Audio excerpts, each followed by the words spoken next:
Yo tout le monde, c'est Ender. Aujourd'hui on se retrouve pour une nouvelle vidéo dans laquelle je vais vous présenter deux systèmes de code en Redstone. Donc un système de digicode avec les crafters et un système de clés. Alors l'avantage des deux systèmes, c'est qu'ils n'ont pas besoin d'être très gros pour avoir beaucoup de possibilités différentes. Surtout pour le système de clés qui est très petit et quasiment incraquable. Alors, le haut n'avait pas trop changé. Par contre, j'ai rajouté un petit sas parce que je me suis un petit peu amusé avec de l'eau pour la décontamination. Et également, j'ai rajouté une salle ici avec les deux systèmes qu'on va voir aujourd'hui, donc les deux systèmes de code. Donc ici, on a le digicode avec les crafters. Donc le code c'est 917346. Mais ça on s'en fiche, mais je vais vous montrer par exemple si je supprime une case du code et que j'essaye d'activer la porte avec la clé, qui est le deuxième système qu'on va voir, ça va pas marcher. Si je remets le bon code, hop, donc 4, mais que je mets pas le bon item, donc pas la clé, ça va toujours pas marcher. Par contre, si le code des crafters là-bas est bon et que je mets bien la clé, la porte va s'ouvrir. D'ailleurs, cette porte, on pourrait peut-être la faire un jour en tuto. Mais bon, c'est pas le sujet de la vidéo. Donc je vais tout de suite commencer avec le premier système qui est le système de code avec les crafters. Alors là j'ai mis les deux systèmes pour une seule et même porte à code, mais je vais présenter les systèmes séparément dans la vidéo. Donc on commence tout de suite avec le premier système. Alors pour ce premier système, il va falloir que vous disposiez des crafters dans le mur où vous voulez votre porte à code, enfin dans le mur où vous voulez mettre votre code. Mais le petit problème du système, c'est que pour le rendre plus simple, j'ai dû écarter chaque crafter d'un bloc. Donc vous êtes obligé d'avoir un bloc de séparation entre chaque crafter. Une fois que ça c'est bon, on va tout de suite commencer le système.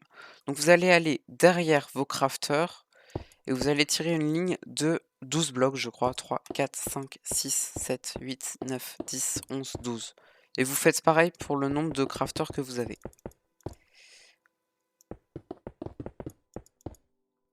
Alors, à savoir, ces lignes peuvent être plus courtes si vous mettez pas de grands chiffres dans votre code, mais on reverra ça juste après.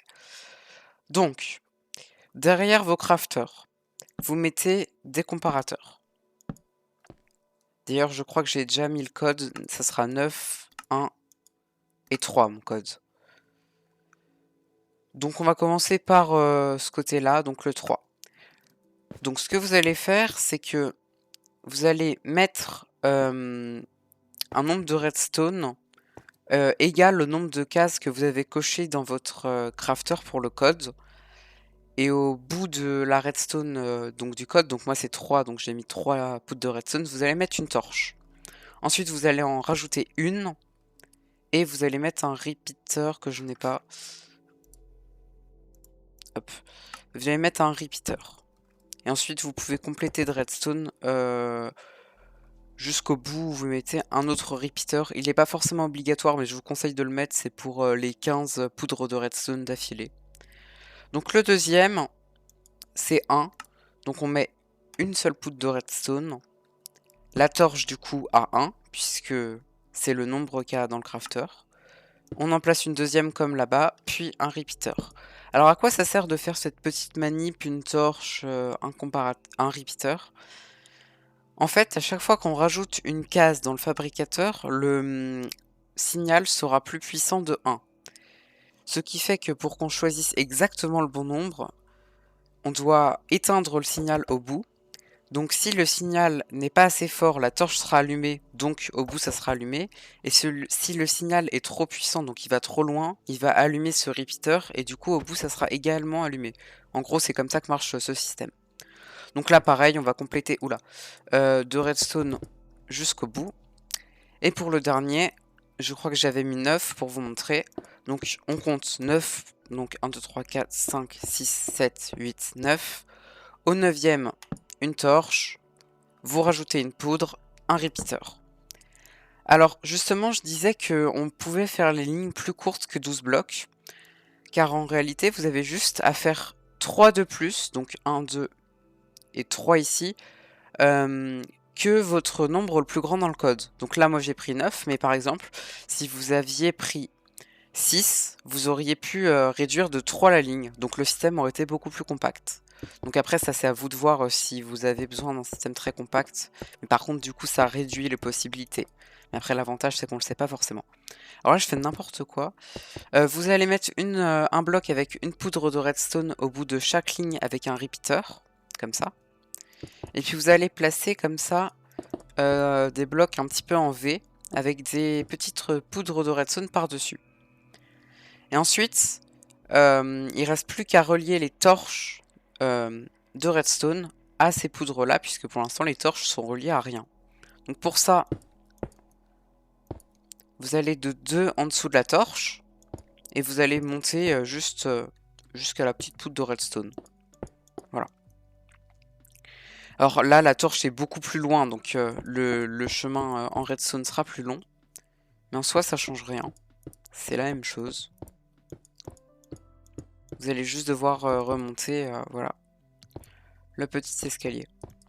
Alors encore une fois, je ne l'ai pas fait, mais même conseil que pour ici, je vous conseille de mettre un repeater ici et un repeater ici. Enfin surtout ici en fait, pour encore une fois la règle des 15 blocs en redstone, blablabla. Blablabla. Donc là, votre système de code, il est fini. Mais il n'est pas relié à la porte, j'ai pris une porte quand même pour l'exemple. Parce que regardez, si on se trompe, par exemple que je rajoute un ici, le signal au bout est allumé. Donc si je remets, imaginons ici, mais par contre qu'ici, j'en enlève un, c'est également allumé. La seule possibilité, c'est qu'on ait bien mis le bon nombre. Alors là, moi j'ai mis 9, 1, 7, 9, 1, 3, mais vous pouvez mettre ce que vous voulez tant que votre torche est au bon nombre de blocs et votre repeater aussi. Donc je vais juste vous montrer l'exemple en reliant à la porte, mais j'ai mis une porte en fer parce que j'avais pas envie de faire une porte à piston, mais vous pouvez tout à fait le relier avec une porte à piston, ça marchera très bien.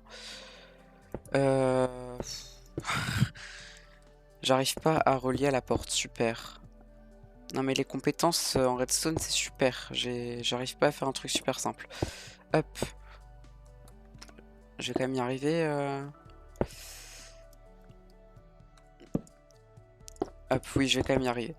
Donc vous, comme je le disais, vous n'êtes pas obligé de mettre une porte en fer, moi c'est juste pour l'exemple que j'ai pris une porte en fer. D'ailleurs, par contre, si vous avez encore une fois une ligne de redstone qui peut être trop longue, rajoutez un repeater, règle de 15 blocs encore une fois. Donc là ma porte est ouverte. Si je me trompe de code, c'est pas bon. C'est pas en me retrompant ailleurs que ça va mieux se passer. Je suis obligé de vraiment remettre exactement le bon code pour que ça s'ouvre. Donc voilà, c'était pour le premier système de code. On va passer tout de suite au deuxième. Donc pour le deuxième système de code, on va tout de suite commencer par, j'ai pas pris d'enclume, par vous montrer comment le faire de manière assez sécurisée. Non, j'ai pas enlevé ça. Parce que si vous mettez un item au hasard dans le distributeur sans le renommer, il y a des chances quand même que vous soyez trouvé. Alors que si vous renommez par exemple un item avec quelque chose, je sais pas moi, voilà, vous mettez le nom que vous voulez, il faudra forcément mettre exactement le même item avec le même nom dans le dropper. Donc les chances quand même sont très faibles pour que vous fassiez avoir. Donc par contre, on va commencer le système. Donc vous allez placer un dropper à côté d'un bloc avec un bouton qui pointe pas vers le côté du mur, mais de l'autre côté. Alors bien sûr, j'ai pas les items comme d'habitude, ça va vraiment... j'ai jamais ce qu'il faut dans mon inventaire, c'est quand même une catastrophe. Hop. Donc vous allez faire en sorte que votre dropper crache dans l'entonnoir. Puisque c'est l'entonnoir qui va permettre à la clé de revenir dans le dropper. Alors, cet entonnoir, vous allez vérifier combien d'items il a avec un comparateur. Puis une ligne de 2 redstone. 2 redstone plutôt comme ça. Qui pointe vers une torche en redstone que je n'ai pas non plus. fidèle à mes habitudes, j'ai jamais ce qu'il faut dans mon inventaire. Et cette torche de redstone devra elle-même être reliée obligatoirement au dropper. Donc maintenant que vous avez fait ça, c'est pas très compliqué. Vous mettez un stack de blocs renommés dedans. Et il va avoir automatiquement le bon nombre qu'il faudra garder dans l'entonnoir, puisque c'est le système qui fait déjà son boulot. Donc quand ça va s'arrêter de s'écouler, voilà, là ça s'arrête de s'écouler, vous allez juste remplir chaque slot avec au moins un bloc, et le premier vous mettez tout le reste. Alors à quoi ça sert d'éparpiller les slots? C'est parce que du coup, quand n'importe quel item sera jeté dans l'entonnoir, il ne pourra pas trouver sa place puisque il ne sera pas stackable avec ces blocs-là. Il n'y a que la clé qui sera stackable avec elle-même. Et vous, bien sûr, vous pouvez récupérer les autres blocs que vous avez récupérés dans vos droppers. Si tout va bien, vous en avez 42, hein, si vous n'avez pas fait de bêtises. Donc là, on a, je peux vous montrer, il nous redonne la clé si on la met. Voilà. Il nous redonne la clé. Et un autre item ne peut juste pas rentrer. Mais bien sûr, il n'y a aucune conséquence sur la porte, puisque j'ai pas relié le système au reste. Enfin, à la porte en fer, encore une fois. Donc pour ça, vous allez avoir besoin d'un copper bulb, que je n'ai pas bien sûr, hein, non mais c'est... Voilà. Un copper bulb, que vous allez devoir placer... Alors là, par contre, c'est un petit peu... C'est important. Le copper bulb, vous devez le placer relié à cette poudre-là, précisément de redstone. Donc moi, pour la relier, je vous conseille de le mettre en dessous, car la poudre de redstone va l'activer via ce bloc. Après le copper bulb, vous allez mettre un comparateur, et ensuite vous allez relier le comparateur via un fil de redstone au système que vous voulez activer. Donc moi, c'est une porte en fer, mais vous, ça peut très bien être une porte à piston. Et donc après, vous savez relier quand même de la redstone. Juste encore une fois, faites attention à ce que, la redstone ne fasse pas plus de 15 blocs. Enfin, je vais vraiment vous casser les pieds avec cette règle. Hop.